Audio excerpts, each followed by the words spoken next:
आपके सांसद जनता में नहीं गए, उन्होंने कोई काम नहीं किया, उसके बाद कैसे जिता लेंगे आप? क्रेडिट खा रही है बीजेपी। भाजपा ने कर्जे में डुबा दिया है, आज न्याय गिना रहे हैं राहुल गांधी। जीत होगी तो कितने अंतर से होगी? क्या कहते हैं कि भूमाफिया है, बहुत जमीनें खरीद ली है। साबित करके बताएं। राजा साहब ने तो इस मध्य प्रदेश को बीमारू राज्य बना के छोड़ा था, कोई कर्जे में नहीं डूबा है। माननीय नरेंद्र मोदी जी के नेतृत्व में भारतीय जनता पार्टी 8वीं विधानसभा में बहुत बेहतरीन बहुमत से सरकार बनाने जा रही है। राहुल गांधी जी अगर ऐसे नेता हैं तो उन्होंने अपनी लोकसभा क्षेत्र क्यों छोड़ा? 5 लाख वोट से ऊपर से माननीय रोडमल जी नागर चुनाव जीतेंगे। भ्रष्टाचारी है सांसद रोडमल नागर, ऐसा आरोप लगाते हैं। आरोप तो राजा राम के ऊपर भी लगे थे, माता सीता के ऊपर भी लगे थे, लेकिन सत्य थे क्या वो? लोकसभा चुनाव कांटे की टक्कर में, ऐसा कहना है कई न्यूज चैनल्स का। लेकिन ये कांटे की टक्कर किस हद तक है, ये दिखा रहा है आपको अद्वैत मालवा।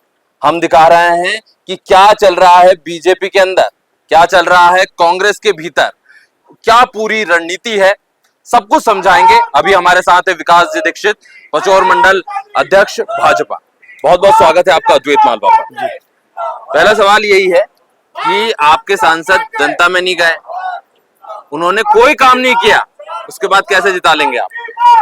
सांसद जी के अगर कामों को आप देखोगे तो केवल सांसद जी इस राजगढ़ जिले की तकदीर और तासीर बदलने में माननीय रोडमल जी नागर ने जो विकास कार्य किए हैं, इस राजगढ़ जिले को सूखा जिला माना जाता था।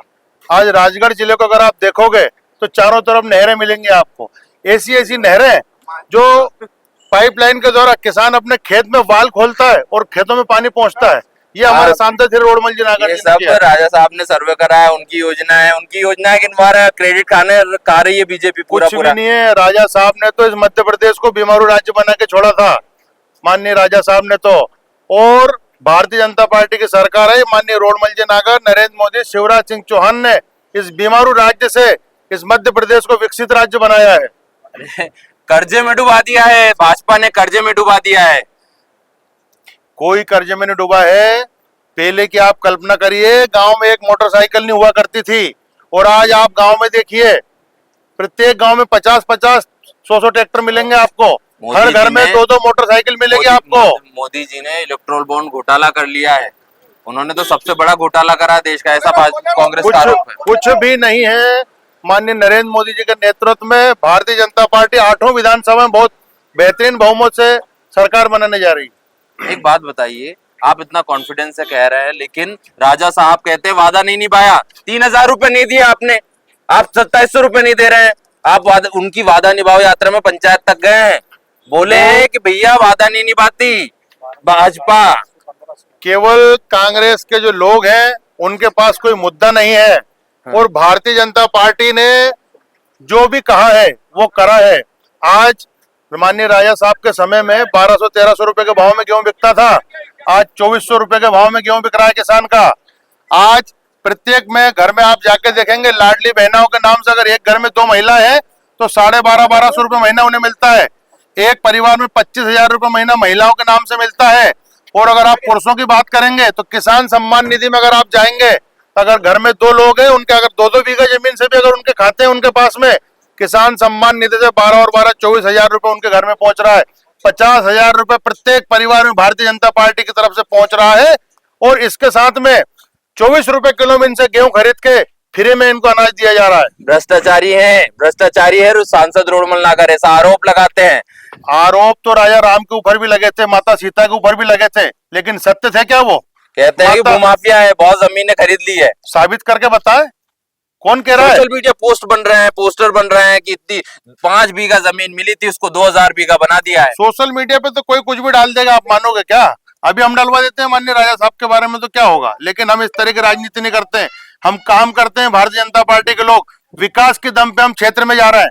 जो हमने विकास करा है उस बात को लेकर हम प्रत्येक गांव जा रहा है। 8वीं विधानसभा में घूम चुके हैं हम, ये हमारा दूसरा दौर चल रहा है।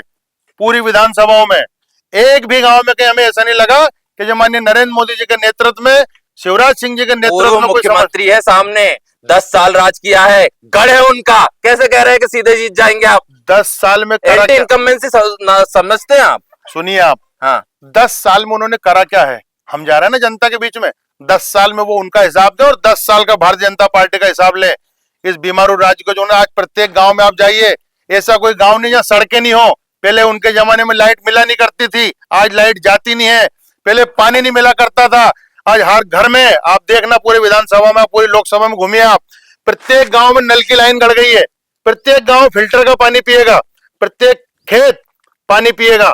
मेरे मध्य प्रदेश का, इस राजगढ़ लोकसभा का किसान बहुत खुशहाल उन्नत किसान किसानों होगा। के लिए न्याय है, युवाओं के लिए न्याय है, नारी के लिए न्याय है। 5 न्याय गिना रहे हैं राहुल गांधी, 5 न्याय गिना रहे हैं राजा साहब। राहुल गांधी जी की अगर आप बात कर रहे हैं, तो राहुल गांधी जी अगर ऐसे नेता हैं तो उन्होंने अपनी लोकसभा क्षेत्र क्यों छोड़ा? अमेठी रायबरेली जो उनका गढ़ हुआ करता था, जहां से उन लोग के परिवार ने राजनीति की शुरुआत करी थी, उन्हें क्यों वायनाड जाना पड़ा? माननीय रोडमल जी नागर तो राजगढ़ से चुनाव लड़ रहा है, माननीय शिवराज सिंह चौहान तो विदिशा से चुनाव लड़ रहा है। क्या लगता है अगर जीत होगी तो कितने अंतर से होगी? क्या बेहतरीन तरीके से लीड जीत होगी, 5 लाख वोट से ऊपर से माननीय रोडमल जी नागर चुनाव जीतेंगे। बड़ी बात कह दी है, 5 लाख वोटों से जीतेंगे। विकास दीक्षित हमारे साथ थे।